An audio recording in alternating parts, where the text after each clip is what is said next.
ಆನೋ ಭದ್ರಾಃ ಕ್ರತೋಯಂತು ವಿಶ್ವತಃ. Let noble thoughts come to us from every side. ವಾಗ್ದೇವಿ ಅಪರಾವತಾರವಾದ ಶ್ವೇತ ಸರಸ್ವತಿಗೆ ನಮಸ್ಕರಿಸುತ್ತಾ, ಗೋಷ್ಠಿಯ ನಿರ್ದೇಶಕರಿಗೆ ಹಾಗೂ ನನ್ನೆಲ್ಲ ಜ್ಯೇಷ್ಠ ಸೋದರ ಸೋದರಿಯರಿಗೆ ನಮಸ್ಕರಿಸುತ್ತಾ, ಈಗಿನ ವಿಷಯ ದೇಹಾತ್ಮ.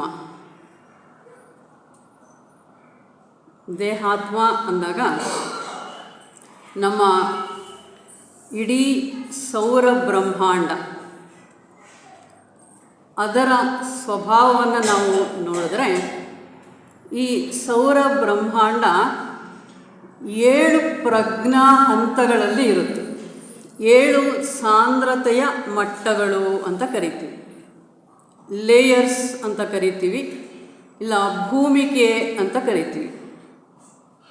ಲೇಯರ್ಸ್ ಆಫ್ ಕಾನ್ಷಿಯಸ್ನೆಸ್ ಅಂದಾಗ ಇನ್ನಷ್ಟು ನಮಗೆ ಕ್ಲಾರಿಟಿ ಸಿಗುತ್ತೆ.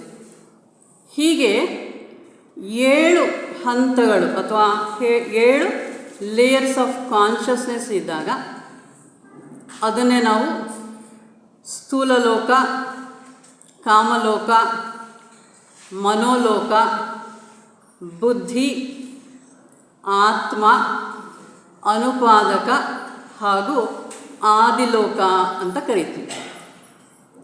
ಅವುಗಳಲ್ಲಿ ಒಂದೊಂದು ಲೋಕದಲ್ಲೂ ಕೂಡ ಮತ್ತೆ 7 ಉಪಲೋಕಗಳು ಇದೆ. 7 ಲೋಕಗಳು ಇದೆ. ಒಂದೊಂದು ಲೋಕದಲ್ಲಿ 7 ಉಪಲೋಕಗಳು ಇದೆ. ಹಾಗಾಗಿ ನಾವು ಆಧ್ಯಾತ್ಮಿಕದಲ್ಲಿ ಸಪ್ತಸಪ್ತಿ ಅಂತ ಕರಿತೀವಿ. ಅಂದರೆ 7 ಅನ್ನುವಂಥ ಸಂಖ್ಯೆಗೆ ಹೆಚ್ಚಿನ ಬೆಲೆಯನ್ನು ಕೊಡ್ತೀವಿ ಆಧ್ಯಾತ್ಮಿಕ ಲೋಕದಲ್ಲಿ. ಹೀಗೆ ನಾವು ನೋಡಿದಾಗ ಮೇಲಿನ ಆದಿ ಹಾಗೂ ಅನುಪಾದಕ ಲೋಕಗಳು ಅದು ಪೂರ್ತಿಯಾಗಿ ಚೈತನ್ಯದಲ್ಲಿ ಇರುವಂತಹ ಪರಬ್ರಹ್ಮ ವಸ್ತುವಿನ ಲೋಕಗಳು. ಹಾಗೆ ನಾವು ಕೆಳಗಿನ ಹಂತಗಳನ್ನು ನೋಡಿದಾಗ ಸ್ಥೂಲ ಲೋಕ, ಕಾಮಲೋಕ, ಮನೋಲೋಕ. ಸ್ಥೂಲ ಲೋಕದಲ್ಲಿ 7 ಉಪಲೋಕಗಳು, ಕಾಮಲೋಕದಲ್ಲಿ 7 ಉಪಲೋಕಗಳು, ಮನೋಲೋಕದಲ್ಲಿ ಮತ್ತೆ 7 ಉಪಲೋಕಗಳು. ಆದರೆ ಇಲ್ಲಿ ವಿಶೇಷ ಏನು ಅಂದರೆ, ಮನೋಲೋಕವನ್ನು ಆ 7 ಲೋಕಗಳು ಅಂದರೆ 7 ಉಪಲೋಕಗಳನ್ನು 2 ಭಾಗವಾಗಿ ನೋಡ್ತೀವಿ. ಅದು ಕೆಳಗಿನ ಮನೋಲೋಕ ಅಂತ, ಮೇಲಿನ ಮನೋಲೋಕ ಅಂತ. ಅಂದರೆ ಕೆಳಗಿನ 4 ಉಪಲೋಕಗಳನ್ನು ಕೆಳಗಿನ ಮನೋಲೋಕ ಅಂತಲೂ, ಮೇಲಿನ 3 ಉಪಲೋಕಗಳನ್ನು ಮೇಲಿನ ಮನೋಲೋಕ ಅಂತಲೂ ಕರಿತೀವಿ. ಇನ್ನೊಂದು ರೀತಿಯಲ್ಲಿ ಹೇಳಬೇಕಾದ್ರೆ, ಕೆಳಗಿನ ಹಂತಗಳನ್ನು ರೂಪ ಮನೋಲೋಕ ಅಂತಲೂ, ಮೇಲಿನ ಹಂತಗಳನ್ನು ಅರೂಪ ಮನೋಲೋಕ ಅಂತಲೂ ಕರಿತೀವಿ. ಈ ಅರೂಪ ಮನೋಲೋಕ, ಬುದ್ಧಿ, ಆತ್ಮ ಇವು 3 ಕೂಡ ಒಂದು ಹಂತ. ಆ ಕೆಳಗಿಂದು ಅಂದರೆ ಸ್ಥೂಲ ಲೋಕ, ಕಾಮಲೋಕ, ಕೆಳಗಿನ ಮನೋಲೋಕ ಅಥವಾ ರೂಪಲೋಕ ಇವು 3 ಒಂದು ಹಂತದ್ದು. ಈಗ ಮುಂದಿನ ಉಪನ್ಯಾಸಗಳಲ್ಲಿ ನಾವು ಉಳಿದ ವಿಚಾರಗಳನ್ನ ತಿಳ್ಕೊಳ್ತೀವಿ. ಈಗ ಸದ್ಯದ ಹಂತದಲ್ಲಿ ನಮ್ಮ ಗಮನ ದೇಹಾತ್ಮ ಅಂದಾಗ ಸ್ಥೂಲ ಲೋಕ, ಕಾಮಲೋಕ ಹಾಗೂ ಕೆಳಗಿನ ಮನೋಲೋಕವಾದ ರೂಪ ಮನೋಲೋಕ, ಈ 3ನ್ನ ಸೇರಿ ನಾವು ದೇಹಾತ್ಮ, ದೇಹ ತ್ರಯ ಅನ್ನುವಂಥ ಹೆಸರು ಅದಕ್ಕೆ. ದೇಹ ತ್ರಯ ಅಂದರೆ 3 ದೇಹಗಳು. ಸಾಮಾನ್ಯ ಮನುಷ್ಯನ ಸಾಮಾನ್ಯ ಸಾಧಕ ಇವನು ಅಂತ ಕರೆದಾಗ, ಇವನ ಸಾಧನೆಯೆಲ್ಲ ನಡೆಯುವಂತಹ ಸಾಧನಾ ಕ್ಷೇತ್ರ ಯಾವುದು ಅಂದರೆ, ಇನ್ನೂ ಬೆಳೆದೀರ, ನಾನು ಬೆಳೀಬೇಕು ಅನ್ನುವಂತಹ ಆಕಾಂಕ್ಷೆ, ಮುಮುಕ್ಷು ಅಂತ ಕರಿತೀವಿ. ಪ್ರಜ್ಞಾ ವಿಕಾಸವಾಗಬೇಕು, ಆಧ್ಯಾತ್ಮಿಕವಾಗಿ ಬೆಳಿಬೇಕು. ನಾನು ಈಗಷ್ಟೇ ನಮ್ಮ ಹಿರಿಯ ಸೋದರರು ಹೇಳಿರುವಂಥದ್ದು, ನಮ್ಮ ಮನೆ ಅಲ್ಲಿದೆ, ಇಲ್ಲಿಗೆ ಬಂದೆ ಸುಮ್ಮನೆ ಬಂದಿದ್ದೀನಿ, ಸುಮ್ಮನೆ ಅಂದರೆ ಸಾಧನೆ ಮಾಡಿ ನನ್ನ ಮನೆಯನ್ನು ನಾನು ತಿಳ್ಕೊಂಡು ನನ್ನ ಮನೆಗೆ ವಾಪಸ್ ಹೋಗೋದಕ್ಕಾಗಿ ನಾನು ಬಂದಿದ್ದೀನಿ. ಇದು ನನ್ನ ನಿಜವಾದ ಮನೆ ಅಲ್ಲ, ಇದು ಬಾಡಿಗೆ ಮನೆ. ಎಷ್ಟು ದಿನ ಇದ್ದರೂ ಕೂಡ ಈ ಮನೆಯನ್ನು ಬಿಟ್ಟು ನಾನು ನನ್ನ ಸ್ವಂತ ಮನೆಯನ್ನು ಸೇರಬೇಕು ಅನ್ನುವಂತಹ ಆಕಾಂಕ್ಷೆಯುಳ್ಳಂತಹ ಸಾಧಕನ ಸಾಧನಾ ಕ್ಷೇತ್ರ. ಸಾಧಕನ ಸಾಧನಾ ಕ್ಷೇತ್ರ ಈ ದೇಹತ್ರಯ, ಇಲ್ಲ ಅಂದರೆ ದೇಹಾತ್ಮ. ಈಗ ದೇಹಾತ್ಮ ಅಂದರೆ ಏನು ಅನ್ನೋದು ನಮಗೆ ಸ್ವಲ್ಪ ಮಟ್ಟಿಗೆ ಅರ್ಥ ಆಯಿತು. ದೇಹಾತ್ಮ ಅಂದಾಗ ನಮ್ಮ ಗಮನ ಎಲ್ಲ ಕೂಡ ಸ್ಥೂಲ ಲೋಕ. ಇಲ್ಲಿ ಗಮನಿಸಬೇಕಾಗಿರುವಂಥ ಇನ್ನೊಂದು ಅಂಶ ಏನು ಅಂದರೆ, ಆಯಾ ಲೋಕದಲ್ಲಿ ಕೆಲಸ ಮಾಡೋದಕ್ಕೆ ಆಯಾ ದೇಹಗಳು ಆ ಪ್ರಕೃತಿಯಿಂದ ಆವರಿಸಲ್ಪಟ್ಟ ಅಥವಾ ಆ ಪ್ರಕೃತಿಯ ಅಣುಗಳಿಂದ ಮಾಡಲ್ಪಟ್ಟ. ಅಂದರೆ ಈಗ ಸ್ಥೂಲ ಲೋಕದಲ್ಲಿ ಕೆಲಸ ಮಾಡೋದಕ್ಕಾಗಿ ಸ್ಥೂಲ ದೇಹ, ಕಾಮಲೋಕದಲ್ಲಿ ಕೆಲಸ ಮಾಡೋದಕ್ಕಾಗಿ ಕಾಮದೇಹ, ಕೆಳಗಿನ ಮನೋಲೋಕದಲ್ಲಿ ಕೆಲಸ ಮಾಡೋದಕ್ಕಾಗಿ ರೂಪ ಮನೋದೇಹ.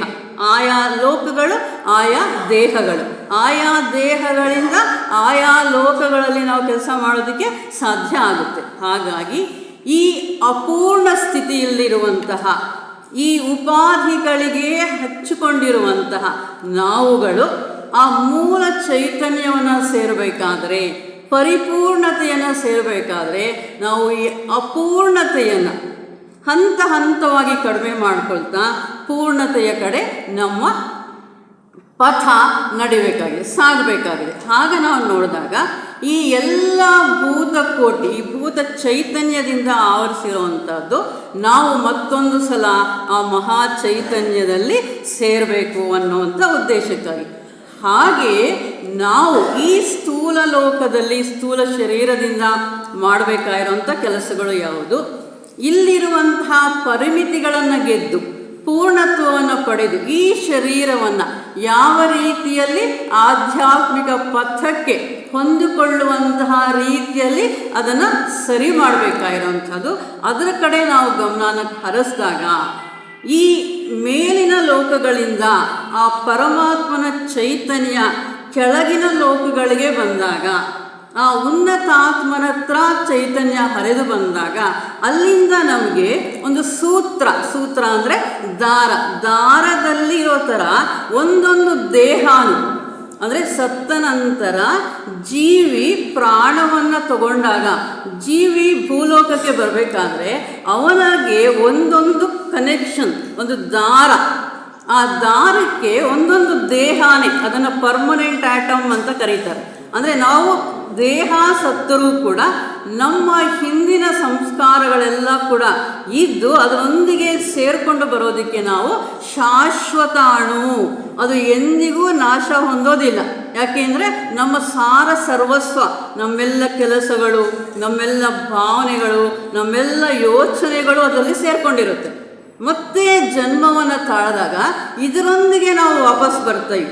ಹಾಗಾಗಿ ಈ ಜೀವಾತ್ಮನಿಂದ ಇಳಿದು ಬಂದಂತಹ ಸೂತ್ರಕ್ಕೆ ಒಂದೊಂದು ದೇಹಾನೇ ಒಂದೊಂದು ಬಂದು ಸೇರಿಕೊಳ್ತಾ ಇರುತ್ತೆ. ಅದಕ್ಕೇನೆ ಕೃಷ್ಣ ಪರಮಾತ್ಮ ಭಗವದ್ಗೀತೆಯಲ್ಲಿ ಮಣಿಯ ರೀತಿಯಲ್ಲಿ ಸೂತ್ರೇ ಮಣಿಗಣ ಇವ ಅಂತ ತುಂಬ ಸರಳವಾಗಿ ಹೇಳಿದ್ದಾರೆ. ಸೂತ್ರೇ ಮಣಿಗಣ ಇವ, ಒಂದೊಂದು ದಾರಕ್ಕೆ ನಾವು ಒಂದೊಂದೇ ಮಣಿಯನ್ನು ಸೇರಿಸಿದ ರೀತಿಯಲ್ಲಿ ಈ ದೇಹಾತ್ಮ ಅನ್ನುವಂಥದ್ದು ಜೀವಿ ಜನ್ಮವನ್ನು ತಗೊಂಡಾಗ ಅದೆಲ್ಲ ಕೂಡ ಇಳಿದು ಬಂದಿದೆ. ಈ ದೇಹಾತ್ಮ ಹಿಂದಿನ ಸಂಸ್ಕಾರಗಳೊಂದಿಗೆ ಬಂದಿದೆ. ದೇಹ ನಾಶ ಆದರೂ ಕೂಡ ಇಲ್ಲಿ ದೇಹಾತ್ಮ ಅಂತ ನಾವೇನನ್ನು ಕರೀತಾ ಇದ್ದೀವಿ, ಆ ದೇಹ ದೇಹಿ ಸಂಸ್ಕಾರ, ದೇಹಿಗೆ ನಾಶ ಇಲ್ಲ, ದೇಹಕ್ಕೆ ನಾಶ ಇದೆ, ಜೀವಿಗೆ ನಾಶ ಇಲ್ಲ, ಶರೀರಕ್ಕೆ ಮಾತ್ರನೇ ನಾಶ ಇರುವಂಥದ್ದು. ಈ ಶರೀರ ಹುಟ್ಟಿ ಬಂದಾಗ ಹಿಂದಿನ ಸಂಸ್ಕಾರಗಳೊಂದಿಗೆ ಹುಟ್ಟಿ ಬಂದಿದೆ. ಆ ಶರೀರವನ್ನು ಮತ್ತೆ ನಾವು ಈಗ ನಮ್ಮ ನಿರ್ದೇಶಕರು ಹೇಳಿದ ರೀತಿಯಲ್ಲಿ ಅದನ್ನು ನಿವೃತ್ತಿ ಮಾರ್ಗದಲ್ಲಿ ಈ ಲೌಕಿಕತೆಯಿಂದ ಅದನ್ನು ವಾಪಸ್ಸು ಎಳ್ಕೊಂಡು ಇದು ನಿಜವಾಗಲೂ ನಿನ್ನೊಂದಿಗೆ ಜನ್ಮ ಜನ್ಮಗಳಲ್ಲೂ ಇರುವಂಥದ್ದು ಅಲ್ಲ, ನೀನು ಪ್ರಯತ್ನ ಮಾಡಬೇಕಾಗಿರುವಂಥದ್ದು, ನಿನ್ನ ಜೀವನ ಇರುವಂಥದ್ದು, ನೀನು ಹುಟ್ಟಿ ಬಂದ ಜೀವನಕ್ಕೆ ಉದ್ದೇಶ ಗುರಿ ಏನು ಅಂದರೆ ಸದಾ ನಿನ್ನೊಂದಿಗೆ ಇರುವಂಥದ್ದು ಯಾವುದು, ಜನ್ಮ ಜನ್ಮಗಳಲ್ಲೂ ನಿನ್ನೊಂದಿಗೆ ಇರುವಂಥದ್ದು ಯಾವುದು ಅನ್ನೋದನ್ನು ಅರ್ಥ ಮಾಡಿಕೊಂಡು ಅದಕ್ಕಾಗಿ ಪ್ರಯತ್ನ ಮಾಡುವಂಥದ್ದು. ಅಂದರೆ ಈಗ ಅದನ್ನೇ ನಾವು ವಿವೇಕ ಅಂತ ಕರೀತಾ ಇದ್ದೀವಿ. ಈ ಜನ್ಮದಲ್ಲಿ ನನ್ನೊಂದಿಗೆ ಇರುವಂಥದ್ದು ಯಾವುದು, ಜನ್ಮ ಜನ್ಮಗಳಲ್ಲೂ ನನ್ನೊಂದಿಗೆ ಇರುವಂಥದ್ದು ಯಾವುದು, ಅದನ್ನು ಅರ್ಥ ಮಾಡಿಕೊಂಡಾಗ ಇದು ನಿಜವಾಗಿಯೂ ನಮಗೆ ಅರ್ಥ ಆದರೆ ಅಲ್ಲಿಗೆ ನಮ್ಮೆಲ್ಲ ದುಃಖಗಳು ಶಮನ ಆದಂಗೆನೆ. ನಾನೇ ಶಾಶ್ವತ ಅಲ್ಲ ಅಂದ ಮೇಲೆ ನನಗೆ ಬರುವಂತಹ ದುಃಖ, ಕಷ್ಟ, ನಷ್ಟ ಹೇಗೆ ಶಾಶ್ವತ ಆಗುತ್ತೆ? ನಮಗೆ ನಾನೇ ಅಂದರೆ ಏನು? ಈ ಶರೀರ ಶಾಶ್ವತ ಅಲ್ಲ. ಈ ಏನು ದುಃಖ ಬಂದರೂ, ಏನು ಕಷ್ಟ ಬಂದರೂ, ಯಾರಿಗೆ ಕಷ್ಟ ಬರ್ತಾ ಇದೆ, ಯಾರಿಗೆ ದುಃಖ ಬರ್ತಾ ಇದೆ? ಈ ದೇಹ ನಮ್ದು ಇದೆ ತಾನೇ ಸಬ್ಜೆಕ್ಟ್. ದೇಹಾತ್ಮಕ್ಕೆ ಮಾತ್ರ ಕಷ್ಟ ಬರ್ತಾ ಇದೆ, ದೇಹಾತ್ಮಕ್ಕೆ ಮಾತ್ರ ದುಃಖ ಬರ್ತಾ ಇದೆ. ಶರೀರಕ್ಕೆ ಬಂದಾಗ ಕಷ್ಟ ಅಂತೀವಿ, ಕಾಮದೇಹಕ್ಕೆ ಬಂದಾಗ ಅದನ್ನೇ ದುಃಖ ಅಂತೀವಿ. ಎರಡೂ ಒಂದೇನೆ, ಶರೀರದ ಕಷ್ಟ, ಕಾಮದೇಹದ ದುಃಖ. ಆದರೆ ಶರೀರನೂ ಇರೋದಿಲ್ಲ, ಕಾಮದೇಹನೂ ಇರೋದಿಲ್ಲ. ನಾವು ಅಂದ್ಕೊಂಡಿರೋದು ಇಲ್ಲಿವರೆಗೂ ನಾವು ಶರೀರ ಮಾತ್ರ ಸಾಯ್ತಾ ಇದೆ ಅಂತ, ನಾನು ಒಂದು ಸಲ ಸಾಯ್ತಾ ಇದ್ದೀನಿ ಅಂತ. ಖಂಡಿತವಾಗಿಯೂ ಅಲ್ಲ, ನಾವು 3 ಸಲ ಸಾಯ್ತಾ ಇದ್ದೀವಿ, 3 ಸಲ ಸಾಯ್ತಾ ಇದ್ದೀವಿ. ಯಾವ್ಯಾವುದು ಸಾಯುವಂಥದ್ದು ಅಂದರೆ ಈ ಸ್ಥೂಲ ಶರೀರ ಸಾಯುತ್ತೆ, ನಂತರದಲ್ಲಿ ಕಾಮ ಶರೀರ ಸಾಯುತ್ತೆ, ನಂತರದಲ್ಲಿ ರೂಪ ಮನೋಶರೀರ ಕೂಡ ಸಾಯುತ್ತೆ. ಅಂದಮೇಲೆ ನಮಗೆ ಶರೀರಕ್ಕೆ ಕಷ್ಟ ಬಂದರೂ ಶರೀರ ಶಾಶ್ವತ ಅಲ್ಲ, ಹಾಗಾಗಿ ಕಷ್ಟ ಶಾಶ್ವತ ಅಲ್ಲ. ಕಾಮದೇಹಕ್ಕೆ, ರೂಪದೇಹಕ್ಕೆ ಅಂದರೆ ಏನು? ದುಃಖ, ಅಶಾಂತಿ ಇವೆಲ್ಲವೂ ಕೂಡ ಇದಕ್ಕೆ ಸಂಬಂಧಪಟ್ಟಿರೋವಂಥದ್ದು. ನಮಗೆ ನಮ್ಮ ಕಾಮದೇಹ, ರೂಪ ಮನೋದೇಹನೇ ಶಾಶ್ವತ ಅಲ್ಲ ಅಂದ ಮೇಲೆ ನನಗೆ ಬಂದಿರುವಂಥ ದುಃಖ, ನನಗೆ ಬಂದಿರುವಂಥ ಬೇಜಾರು, ನನಗೆ ಬಂದಿರುವಂಥ ಅಪಕೀರ್ತಿ, ಏನೇನೆಲ್ಲ ನಾವು ಅದನ್ನು ದೊಡ್ಡದು ಮಾಡಿ ಯೋಚನೆ ಮಾಡ್ತೀವೋ ಅದು ಯಾವುದೂ ಕೂಡ ಶಾಶ್ವತ ಅಲ್ಲ. ಅಂದಮೇಲೆ ನಮ್ಮ ಜೀವನಗಳು ಎಷ್ಟು ನೆಮ್ಮದಿಯಾಗಿ ನಡೆದು ಹೋಗುತ್ತೆ. ನಮ್ಮ ಮನಸ್ಸಿನ ಯೋಚನೆಗಳೆಲ್ಲ ಕೂಡ ಈ 3ರ ಸುತ್ತಲೂ ಇರುವಂಥದ್ದು. ಇದನ್ನು ದಾಟಿ ಇನ್ನೂ ನಾವು ಹೋಗಿಲ್ಲ. ಹೇಗೆ ಹೋಗಬೇಕು ಅಂತ ನಾವು ಮುಂದಿನ ಉಪನ್ಯಾಸಗಳಲ್ಲಿ ನೋಡ್ತೀವಿ.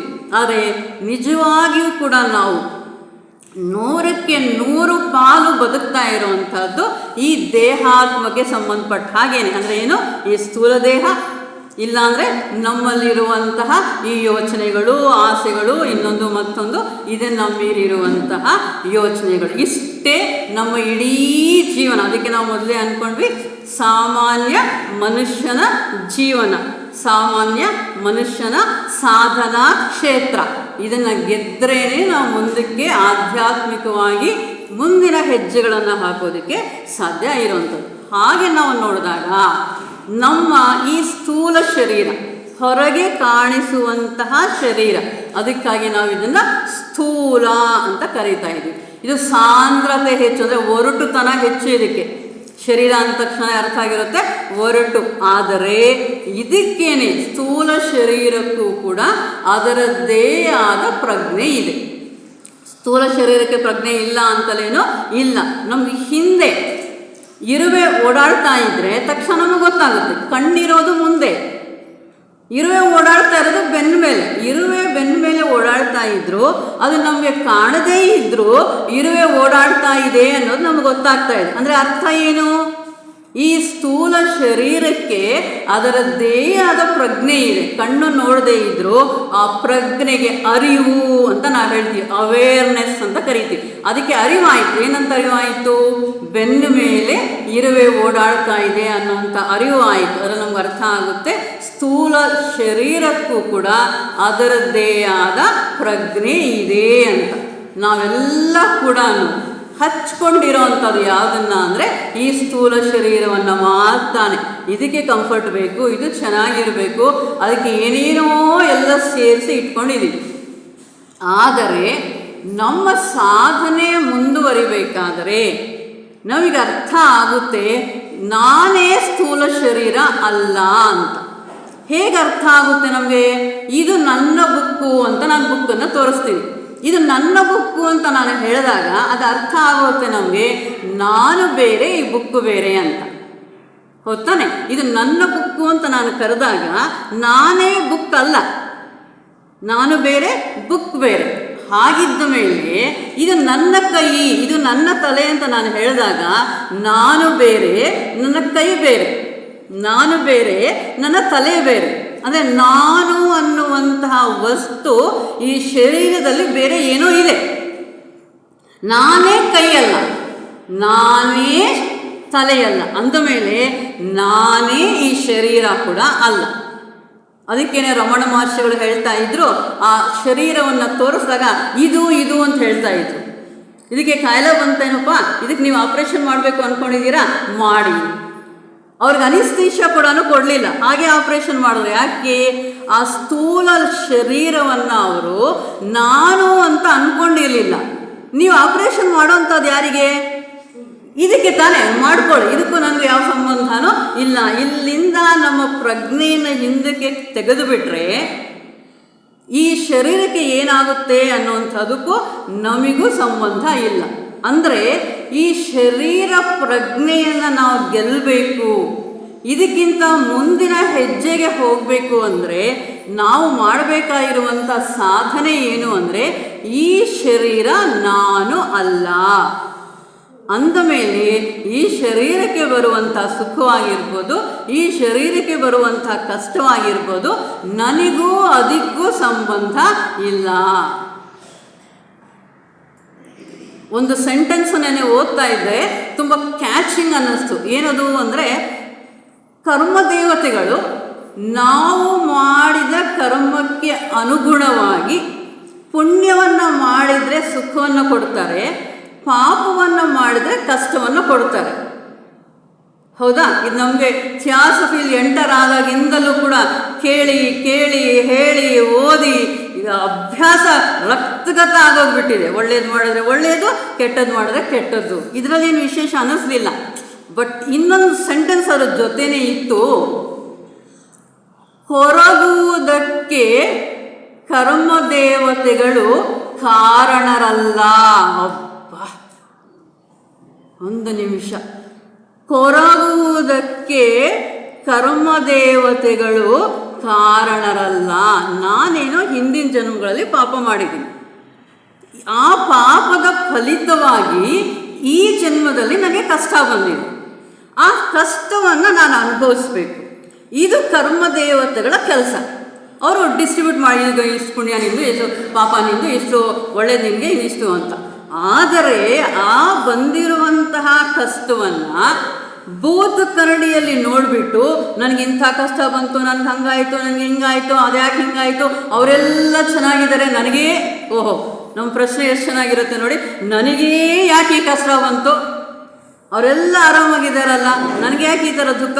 ನಾವು ಅದನ್ನೇ ದೊಡ್ಡದು ಮಾಡಿ ಮಾಡಿ ಮಾಡಿ ಮಾಡಿ ಚಿಂತೆ ಮಾಡ್ತೀವಲ್ಲ, ಕೊರಗ್ತೀವಲ್ಲ. ಕೊರಗುವುದಕ್ಕೆ ಕರ್ಮದೇವತೆಗಳು ಕಾರಣರಲ್ಲ. ಇದು ನಿನ್ನ ಕರ್ಮ, ಪಾಪ. ಅವ್ರಿಗೂ ಇದಕ್ಕೂ ಯಾವ ರೀತಿಯಾದ ಸಂಬಂಧನೂ ಇಲ್ಲ. ತಲೆನೋವು ಬಂತ ಅನುಭವಿಸು, ಕಾಲು ನೋವು ಬಂತ ಅನುಭವಿಸು. ಕಾಲು ನೋವು ಬಂತು ಬಂತು ಬಂತು ಅಂತ ಆ ಕಾಲನ್ನು ಎತ್ಕೊಂಡೋಗಿ ತಲೆ ಒಳಗಡೆ ಸೇರಿಸ್ತೀವಲ್ಲ, ಅದಕ್ಕೆ ಕಾಲು ನೋವು. ಆ ಕಾಲು ನೋವು ಎಲ್ಲಿಗೆ ತೊಗೊಂಡು ಹೋಗ್ತಾ ಇದ್ದೀವಿ ನಾವು? ತಲೆ ಒಳಗಡೆ ತೊಗೊಂಡು ಹೋಗ್ಬಿಟ್ಟು ಅದರದ್ದೇ ಚಿಂತೆ, ಅದರದ್ದೇ ಚಿಂತೆ. ಅದಕ್ಕೆ ಕರ್ಮದೇವತೆಗಳು ಕರ್ತರು ಅಲ್ಲ. ಅದು ನಿನ್ನ ಕರ್ಮ. ನೀನು ಕೊರಗದೆ ಅನುಭವಿಸ್ತೀಯ, ಅನುಭವಿಸು. ಕೊರಗ್ತೀಯ, ಪ್ಲಸ್ ಆಯಿತು. ನೋವು, ಶರೀರಕ್ಕೆ ಬಂದಿರುವಂಥ ನೋವು, ಅದರ ಜೊತೆ ಕೊರಗು, ಅದಿನ್ನೂ ದೊಡ್ಡದಾಯಿತೆ ಹೊರತಾಗಿ ಕಡಿಮೆ ಅಂತೂ ಆಗಲ್ಲ. ಅಂದರೆ ಈ ಶರೀರ ಅನ್ನುವಂತಹ ಈ ಉಪಾಧಿ, ಪ್ರಜ್ಞೆಯ ಉಪಾಧಿ ನಿನಗೆ ಬಂದಿರೋದು ಯಾತಕ್ಕಾಗಿ? ಅದನ್ನು ನಾವು ಅರ್ಥ ಮಾಡಿಕೊಂಡ್ರೆ ಸುಮಾರಷ್ಟು ಪ್ರಾಬ್ಲಮ್ಸ್ಗೆ ಸೊಲ್ಯೂಷನ್ ಸಿಕ್ಕಂಗೆ. ಯಾತಕ್ಕಾಗಿ? ಶರೀರ ಮಾಧ್ಯಮ ಖಲು ಧರ್ಮ ಸಾಧನಂ. ನೀನು ಯಾವುದೇ ಒಳ್ಳೆಯ ಕೆಲಸವನ್ನು ಮಾಡಬೇಕಿದ್ರೆ ಅದಕ್ಕೆ ಈ ಶರೀರ ಬೇಕು. ಇವತ್ತು ಸತ್ಯಕಾಮ ಲಾಡ್ಜಲ್ಲಿ ಸತ್ಸಂಗ ನಡೀತಾ ಇದೆ, ಸಾಧನೆಗೆ ಬೇಕಾಗಿರುವಂಥ ವಿಚಾರಗಳಿದೆ, ದೇಹಾತ್ಮದಿಂದ ಆತ್ಮ ಸಾಕ್ಷಾತ್ಕಾರದವರೆಗೂ ಕರ್ಕೊಂಡೋಗುವಂಥ ವಿಚಾರಗಳು ಇವತ್ತಿದೆ. ಇದನ್ನು ನಾನು ಅಟೆಂಡ್ ಮಾಡಬೇಕಾದ್ರೆ ಶರೀರ ಇರಬೇಕು. ಶರೀರ ಇಲ್ಲ ಅಂದರೆ ನಾವೇನು ಮಾಡೋದಕ್ಕೆ ಸಾಧ್ಯ ಇಲ್ಲ. ಅಂದಮೇಲೆ ಈ ಶರೀರ ಬಂದಿರೋ ಅಂಥದ್ದು ನಿನಗೆ ಯಾತಕ್ಕಾಗಿ? ಇದು ಕರ್ಮಭೂಮಿ. ದೇವತೆಗಳಿಗೂ ಕೂಡ ಈ ಅವಕಾಶ ಇಲ್ಲ. ದೇವತೆಗಳಿಗೂ ಕೂಡ ಈ ಅವಕಾಶ ಇಲ್ಲ. ಅವರೇನಾದರೂ ಪುಣ್ಯ ಮಾಡಬೇಕು ಅಂದ್ಕೊಂಡ್ರೆ ಶರೀರವನ್ನು ತಗೊಂಡು ಭೂಮಿಯಲ್ಲಿ ಹುಟ್ಟಿ ಬರಬೇಕು. ನಾವು ಈ ಭೂಮಿಯಲ್ಲಿ ಶರೀರವನ್ನು ತಗೊಂಡು ಹುಟ್ಟಿ ಬಂದಿದ್ದೀವಿ ಅಂದರೆ ಹೊರಗೋದಕ್ಕಿಂತ, ಬೇಜಾರು ಮಾಡ್ಕೊಳ್ಳೋದಕ್ಕಿಂತ ಒಳ್ಳೆಯ ಕೆಲಸಗಳನ್ನು ಮಾಡೋದಕ್ಕೆ ಒಂದು ಅವಕಾಶ ಸಿಕ್ಕಿದೆ ಅಂದ್ಕೊಂಡ್ರೆ ಎಷ್ಟು ಚೆನ್ನಾಗಿರುತ್ತೆ. ಆಗಲೇ ನಮ್ಮ ಮನೋಸ್ಥಿತಿ ಬೇರೆ ಆಗೋಗುತ್ತೆ. ಸರಿ, ಹಾಗೆ ನಮಗೆ ಶರೀರ ಸಿಕ್ಕ ಮೇಲೆ ಏನು ಮಾಡಬೇಕು, ಹೇಗೆ ಮಾಡಬೇಕು ಅಲ್ವಾ? ಎಲ್ಲ ಪ್ರಕೃತಿಯನ್ನು ನಾವು ಗಮನಿಸಿದಾಗ ಪರೋಪಕಾರಾರ್ಥಂ ಇದಂ ಶರೀರಂ. ಹೌದಾ? ಎಷ್ಟು ಚೆನ್ನಾಗಿದೆ. ಪರೋಪಕಾರಾಯ ಫಲಂತಿ ವೃಕ್ಷಾಃ, ಪರೋಪಕಾರಾಯ ದುಹಂತಿ ಗಾವಃ, ಪರೋಪಕಾರಾಯ ವಹಂತಿ ನದ್ಯಃ. ನದಿ ಹರಿತಾ ಇರೋದು ತನ್ನ ಬಾಯಾರಿಕೆನ ತೀರಿಸ್ಕೊಳ್ಳೋದಕ್ಕಲ್ಲ, ವೃಕ್ಷ ಹಣ್ಣು ಕೊಡ್ತಾ ಇರೋವಂಥದ್ದು ಅದು ತಿನ್ನೋದಕ್ಕೆ ಅಂತ ಅಲ್ಲ. ಅಂದಮೇಲೆ ನನಗೆ ಈ ಶರೀರ ಬಂದಿರೋವಂಥದ್ದು ಕೂಡ ನಾನೇ ಅನುಭವಿಸ್ಬೇಕು ಅನ್ನೋದಕ್ಕೆ ಅಲ್ಲ, ಪರೋಪಕಾರಾರ್ಥಂ. ಈ ಶರೀರ ಇರೋದೇನೆ ಧರ್ಮ ಕಾರ್ಯಗಳನ್ನು ಮಾಡೋದಕ್ಕಾಗಿ, ಇತರರಿಗಾಗಿ ಈ ಶರೀರವನ್ನು ಉಪಯೋಗಿಸೋದಕ್ಕಾಗಿ. ಇದು ನಮಗೆ ಅರ್ಥ ಆಗಬೇಕು. ಅಂದರೆ ಈ ತ್ಯಾಗರೂಪವಾದ ಸೇವೆ, ಈ ಶರೀರ ಇರುವಂಥದ್ದು, ಈ ಶರೀರದ ಸಹಾಯದಿಂದ ತ್ಯಾಗವನ್ನು ಮಾಡಿ ಅದರಿಂದ ಸಹಾಯ ಸೇವೆಯನ್ನು ಮಾಡೋದಕ್ಕೆ. ಈ ರೀತಿ ಇದು ಅಭ್ಯಾಸ ಆಗ್ತಾ ಬಂದರೆ ನಾವು ಮೊದಲೇ ಅಂದ್ಕೊಂಡಂಗೆ ಈ ಡೆನ್ಸಿಟಿ ಇದೆಯಲ್ಲ, ಸಾಂದ್ರ, ಹೆಚ್ಚಿನ ಡೆನ್ಸಿಟಿ ಇರುವಂತಹ ಈ ಸ್ಥೂಲ ಶರೀರದ ಅಣುಗಳು ಸೂಕ್ಷ್ಮವಾಗ್ತಾ ಬರಬೇಕು, ಆಧ್ಯಾತ್ಮಿಕತೆಗೆ ಓಗೊಡುವ ರೀತಿಯಲ್ಲಿ ಇರಬೇಕು. ನಮ್ಮ ಹಿಂದೆ ಮಾತಾಡಿದ ಸಹೋದರರು ಹೇಳಿದ್ರು, ನಾವು ಯಾವ ಥರ ಅದನ್ನು ಟ್ಯೂನ್ ಮಾಡ್ತೀವಿ ಅಂತ. ಟಿ ವಿ ಮುಂದ್ಗಡೆ ಇದೆ, ನಮ್ಮ ಕೈಲಿ ರಿಮೋಟ್ ಇದೆ. ಆ ರಿಮೋಟಲ್ಲಿ ನಮಗೆ ಯಾವ ಚಾನಲ್ ಬೇಕೋ ಅದನ್ನು ಪ್ರೆಸ್ ಮಾಡಿದ್ರೆ ಆ ಚಾನಲಿಂದ ನಮಗೆ ಫಿಗರ್ಸು ಕಾಣಿಸುತ್ತೆ. ಹಾಗೆಯೇ ಈ ಶರೀರದ ಅಣುಗಳು ಎಷ್ಟು ಸೂಕ್ಷ್ಮ ಆಗಬೇಕು ಅಂದರೆ, ಯಾವ ರೀತಿ ಆ ಶರೀರಕ್ಕೆ ಅಭ್ಯಾಸ ಆಗಬೇಕು ಅಂದರೆ, ಅದು ಎಂದಿಗೂ ತನ್ನ ಮುಖಾಂತರ ಕೆಟ್ಟದ್ದನ್ನು ಮಾಡೋದಕ್ಕೆ ಸಾಧ್ಯನೇ ಇಲ್ಲ. ಆ ಮಟ್ಟಕ್ಕೆ ಶರೀರದ ಅಣುಗಳು ಸೂಕ್ಷ್ಮತೆಯನ್ನು ಪಡಿಬೇಕು. ನಮಗೆ ಇದು ಚೆನ್ನಾಗಿ ಅರ್ಥ ಆಗಬೇಕು ಅಂದರೆ, ರಾಮಕೃಷ್ಣ ಪರಮಹಂಸರು 2 ಪದಗಳನ್ನ ಹೆಚ್ಚಿಗೆ ಉಪಯೋಗಿಸ್ತಾರೆ.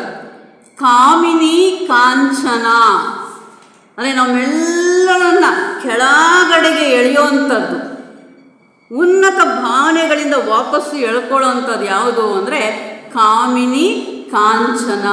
ಕಾಮಿನಿ ಅಂದರೆ ಆ ಹೆಣ್ಣು ಮಕ್ಕಳ ವಿಚಾರದಲ್ಲಿ ಇರುವಂತಹ ನೀಚ ಕೋರಿಕೆಗಳು, ಅದನ್ನು ಗೆಲ್ಲುವಂಥದ್ದು ಕಷ್ಟ.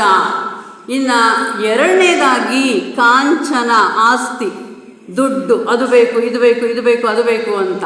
ಅದು ಎಷ್ಟು ಮಟ್ಟಿಗೆ ಮನಸ್ಸಿನಲ್ಲಿ ಗೆಲ್ಲೋದು ಅಷ್ಟೇ ಅಲ್ಲ, ಶರೀರ ಕೂಡ ಅಷ್ಟು ಸೂಕ್ಷ್ಮತೆಯನ್ನು ಪಡಿಬೇಕು. ಅಂದರೆ ಯಾವ ರೀತಿ ರಾಮಕೃಷ್ಣ ಪರಮಹಂಸರನ್ನು ಅವರ ಗುರುಗಳಾಗಿ ತಗೋಬೇಕು ಅಂತ ವಿವೇಕಾನಂದರು ನರೇಂದ್ರ ಬಂದಾಗ ಅವರ ಹಾಸಿಗೆಯ ಕೆಳಗಡೆ ಒಂದು ನಾಣ್ಯವನ್ನು ಇಡುತ್ತಾರೆ. ಅವರಿನ್ನೇನು ಆ ಹಾಸಿಗೆಯಲ್ಲಿ ಮಲ್ಗಕ್ಕೆ ಹೋಗ್ತಾ ಇದ್ದಂಗೆ ಅವರಿಗೆ ಒಬ್ಬ ಬೆಂಕಿ ಸುಡ್ತಾ ಇದೆ ಅಂತಾರೆ. ಆದರೆ ನಮ್ಮಲ್ಲಿ ಕೆಲವರು, ನಾನು ಕೇಳಿಸ್ಕೊಂಡಿದ್ದೀನಿ ಅಂತ ಎಕ್ಸಾಂಪಲ್ಸನ್ನು, ಇಡೀ ಜೀವನ ಹಣದ ಹಿಂದೆ ಓಡಿರೋ ಅಂಥವರು ಪ್ರಾಣ ಹೋಗುವಂಥ ಸಮಯದಲ್ಲಿ ಹಣವನ್ನು ತೋರಿಸಿದ್ರೆ ಅವ್ರ ಪ್ರಾಣ ನೆಮ್ಮದಿಯಾಗಿ ಹೋಗಿದೆ. ಪರವಾಗಿಲ್ಲ, ನೆಟ್ಟು ಗಂಟು ಹಾಗೆ ಇದೆ, ಏನೂ ತೊಂದರೆ ಇಲ್ಲ ಅಂತ. ಇಷ್ಟು ಹಣ ಸಂಪಾದನೆ ಮಾಡಿ ಒಂದು ನಾಣ್ಯ ಕೂಡ ನಾನು ತಗೊಂಡು ಹೋಗೋದಿಲ್ಲ ಅನ್ನೋದು ನಿಜವಾಗಿಯೂ ಅರ್ಥ ಆದರೆ ಅದಕ್ಕೆ ತಪ್ಪಿಲ್ಲ, ಸಂಪಾದನೆ ಮಾಡೋಣ. ಸಂಪಾದನೆ ಜೀವನ ಅಲ್ಲ, ಜೀವನಾನೇ ಸಂಪಾದನೆ ಅಲ್ಲ. ರಾಮಕೃಷ್ಣ ಪರಮಹಂಸರು ತುಂಬ ಸೂಕ್ಷ್ಮವಾಗಿರುವಂಥ ವಿಚಾರ. ಅವರ ಶರೀರದ ಅಣುಗಳು ಕೂಡ ಅದನ್ನು ತಾಳೋದಕ್ಕೆ ಆಗ್ತಾ ಇರಲಿಲ್ಲ. ಅದೇ ಕೆಟ್ಟ ಜಾಗಕ್ಕೆ ಹೋಗಬೇಕು ಅಂದರೆ ಆ ಕಾಲು ಮುಂದಕ್ಕೆ ಹೋಗಲ್ಲ. ಕೆಟ್ಟ ಕೆಲಸ ಮಾಡಬೇಕು ಅಂದರೆ ಅಲ್ಲಿ ಎಷ್ಟೇ ದುಡ್ಡು ಬಿದ್ದಿದ್ರು ಅದು ನಂದಲ್ಲ ಅಂದಮೇಲೆ ಆ ಕೈ ಅದನ್ನು ಮುಟ್ಟಲ್ಲ, ಅದು ನಂದಲ್ಲ. ಅಲ್ಲಿರೋಂಥ ಶ್ರೀರಾಮ್ ಹೇಳ್ತಾರೆ, if it is not yours, if you want to take it, it is stealing. ನಾವು ಏನೇನೋ ಅದು ನಂದಲ್ವಲ್ಲ, ಇನ್ಯಾರೋ ಬೀಳಿಸ್ಕೊಂಡು ಹೋಗಿದ್ದಾರೆ, ನಾನು ತೊಗೊಳ್ದೇ ಇದ್ದರೆ ಇನ್ಯಾರೋ ತೊಗೊಳ್ತಾರೆ, ನಾನು ತೊಗೊಂಡೋಗಿ ಪೊಲೀಸ್ ಸ್ಟೇಷನ್ ಕೊಡ್ತೀನಿ, ಏನೇನೆಲ್ಲ ಇದೆಲ್ಲ ಮನಸ್ಸು ಮಾಡುವಂಥ ಕೆಲಸಗಳು. ಅಲ್ಲ ಅಲ್ಲ ಅಲ್ಲ, ನಿಂದಲ್ವಾ, ನೀನು ಹಂಗೆ ಕೈ ಹಾಕೋಕ್ಕೆ ಹೋದರೆ ಅದು ಶಾಕ್ ಹೊಡೆಯುತ್ತೆ. ಅಷ್ಟು ಮಟ್ಟಿಗೆ ನಿನ್ನ ಶರೀರದ ಅಣುಗಳು ಸೂಕ್ಷ್ಮತೆಯನ್ನು ಪಡೆಯಬೇಕು.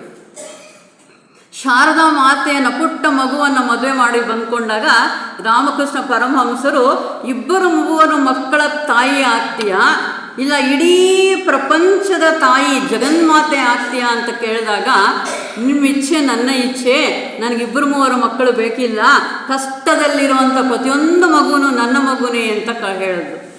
ಹಾಗೆಯೇ ವರ್ಷಗಳು ಆದಮೇಲೆ ರಾಮಕೃಷ್ಣ ಪರಮಹಂಸರು ಅವರನ್ನು ಅವರೇ ಟೆಸ್ಟ್ ಮಾಡ್ಕೊಳ್ಳೋಂಥ ಪ್ರಯತ್ನ ಮಾಡಿದ್ರು. ಒಂದು ಸಲ ಶಾರದಾ ದೇವಿಯಲ್ಲಿ ಮಲಗಿದ್ದಾರೆ, ರಾಮಕೃಷ್ಣ ಪರಮಹಂಸರು ಮಲಗಿದ್ದಾರೆ, ನಿದ್ದೆ ಮಾಡಿಬಿಟ್ಟಿದ್ದಾರೆ, ಇಬ್ಬರು ನೆಮ್ಮದಿಯಾಗಿ ನಿದ್ದೆ ಮಾಡಿದ್ದಾರೆ.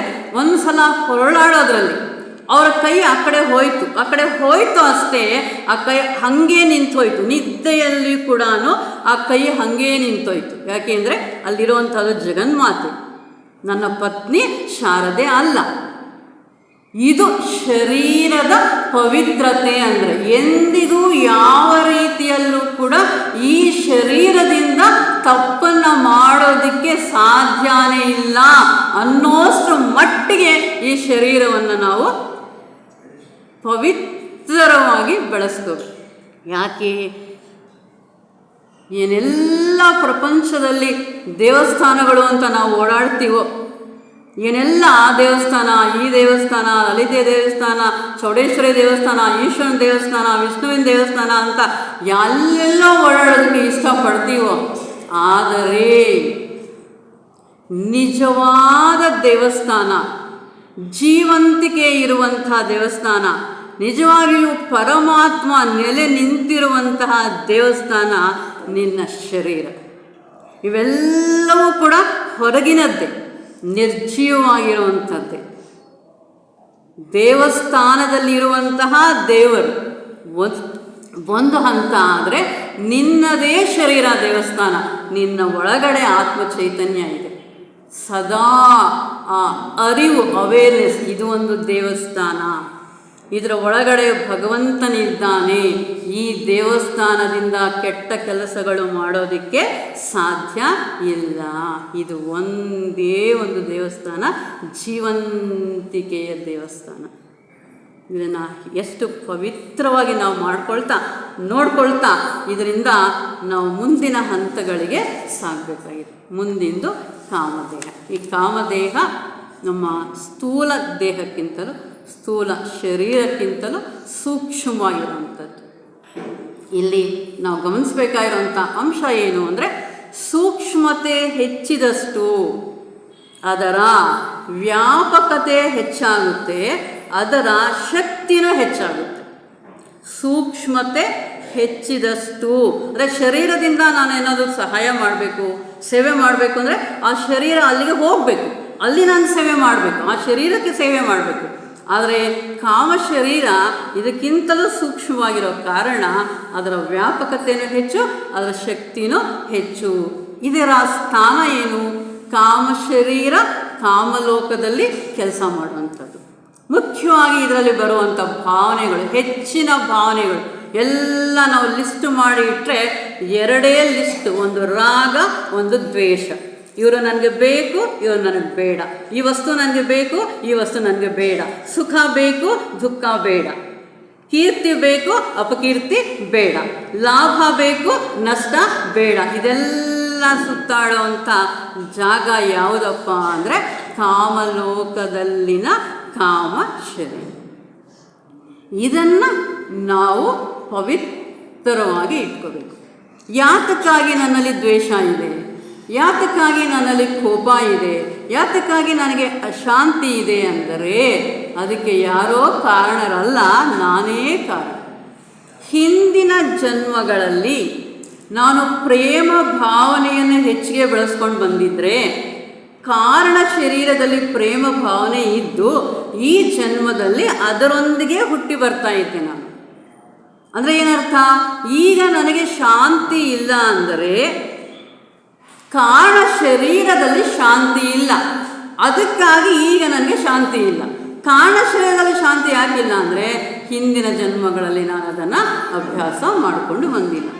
ಈಗ ನಾನು ಮಾಡಬೇಕಾಗಿರೋಂಥ ಸಾಧನೆ ಏನು ಅಂದರೆ, ಯಾವ ವಾತಾವರಣದಲ್ಲಿ ನಾನು